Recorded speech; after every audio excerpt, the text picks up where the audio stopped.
And now our final panelist is Dr. Justin Piché. And it turns out he is still an associate professor of criminology at the University of Ottawa. And indeed, he has been studying the Canadian penal system, prison construction, and alternatives to confinement for over 15 years. So over to you then, Justin. All right, thank you, Victor. Hi, everyone. As you know, when the Greater Ottawa Correctional Complex was announced in late August, Solicitor General Sylvia Jones stated, and I quote, "The Ontario government is making a substantial investment that will transform the corrections system. Modernizing outdated infrastructure and building new facilities will create a better and safer environment for our hardworking frontline staff and address overcrowding in many of our institutions," end quote. This statement is but another in a long history where the construction of new sites of human caging are touted as ushering in a new era of quote unquote humane and rehabilitative imprisonment, promises which have failed to materialize in practice time and time again. During the November 27th public engagement session, provincial government officials emphasized that they will not be repeating the mistakes of the past that you can see here on this slide. They've tried to reassure skeptics that they're on a transformative journey. They've asked residents of Kemptville, North Grenville, and Eastern Ontario to join them for the ride, marketed as an opportunity to not only positively transform corrections, but also your community. Where the latter is concerned, what can you expect based on past experience? Based on independent academic research and not the anecdotes of mayors who have prisons in their backyards and have a vested interest in not making their municipalities look bad, the best evidence we have is that in comparable counties that don't have prisons versus those that went ahead with building new sites of confinement, it's those without prisons that have performed better economically. They've developed infrastructure and utilities to attract other forms of economic development, rather than concentrating such investments around building sites of human caging. Moreover, newly established prison towns are vulnerable to the stigma of locking people up and that being attached to them and losing opportunities to diversify their economies as a result. In an age of Indigenous reconciliation and Black Lives Matter, you have to ask yourselves, do you really want the regional and national headlines Kemptville gets for decades to come to be about how many Black, Indigenous, and people of color are disproportionately criminalized and then locked up in your town? Do you want those headlines to be about the provincial government's failure to adhere to the human rights obligations they have towards prisoners and the people who will be harmed and will die? There will be deaths in the correctional complex. Proponents of the Kemptville prison have ignored these issues and insist that local construction jobs are on the way, when Canadian research shows that these short-term jobs tend to go to companies based in larger urban centers.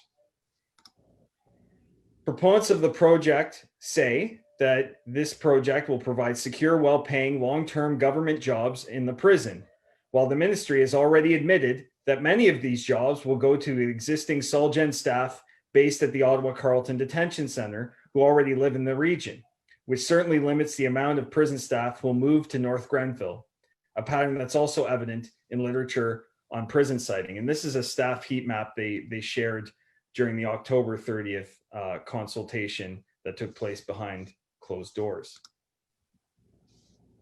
Proponents say the project will provide opportunities for local businesses to obtain service contracts when big ticket items like food services and canteen are contracted out to large corporations that ship their products in from elsewhere for reasons of economies of scale that Kirk mentioned, leaving only smaller ticket items like snow plowing contracts for local companies to bid on. In light of this, you, North Grenville's mayor, councillors, and residents need to ask yourselves whether it makes sense to transform your landscape and likely do so for what will amount to crumbs for most. If we use the 315-bed Southwest Detention Center in Windsor as a recent comparator, as government officials frequently do, they say it's their flagship institution, The price tag for that facility was $336 million, or more than $1 million per bed over the life of the 30-year public-private partnership. I've estimated using those figures, and I think that's lower range because here we're talking about a smaller facility in Kemptville that may cost more than that. I've estimated that will cost at least $250.7 million over the life of a 30-year mortgage to design, build, finance, and maintain the Eastern Ontario Correctional Complex. That's an average of $8.4 million a year, or $23,000 a day for 30 years. It's great that the province wants to invest this kind of money in Kemptville and North Grenville, but I think local residents should direct how to spend these funds in ways that best serve your community, not those in Queen's Park that made this decision. Instead of having a prison project imposed on you, they'll likely see much of the benefits flow elsewhere. Relatedly, it costs an average of $96,000 per year, or $264 per day, to imprison just one person in Ontario's jails and prisons. If the government of Ontario builds a new 235-bed prison in Kemptville, it is a prison, no matter what they call it, a correctional complex or whatnot, it'll cost up to $22.6 million a year, or $62,000 a day, just to cover the costs of operating the facility. I'm using StatsCan numbers here. These aren't things I'm making up on my own. With the funds earmarked to cover the operational costs alone, the province could invest more in education and not incarceration. They could hire 335 additional educational assistants or cover the tuition of thousands of post-secondary students. How much would it, for instance, cost to bring back a small college or university campus to your town?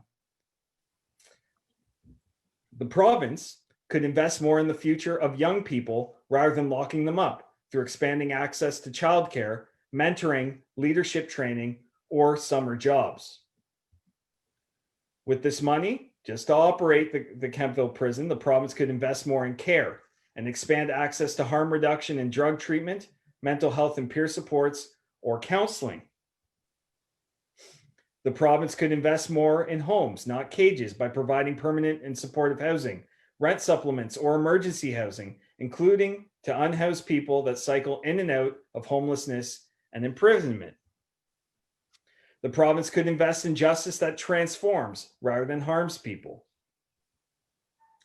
Any combination of the above would do more to enhance community well-being and safety in Eastern Ontario than building a new prison in Kemptville alongside other jail infrastructure projects that the province has planned in the region.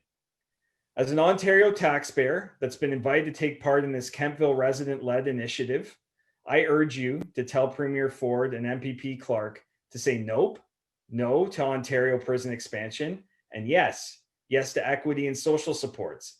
Yes, yes to environmental sustainability. We don't, in this province, need to invest more in the costly, unjust, and ineffective prison experiment. It's 2020. We need to be building communities, not cages. Thank you.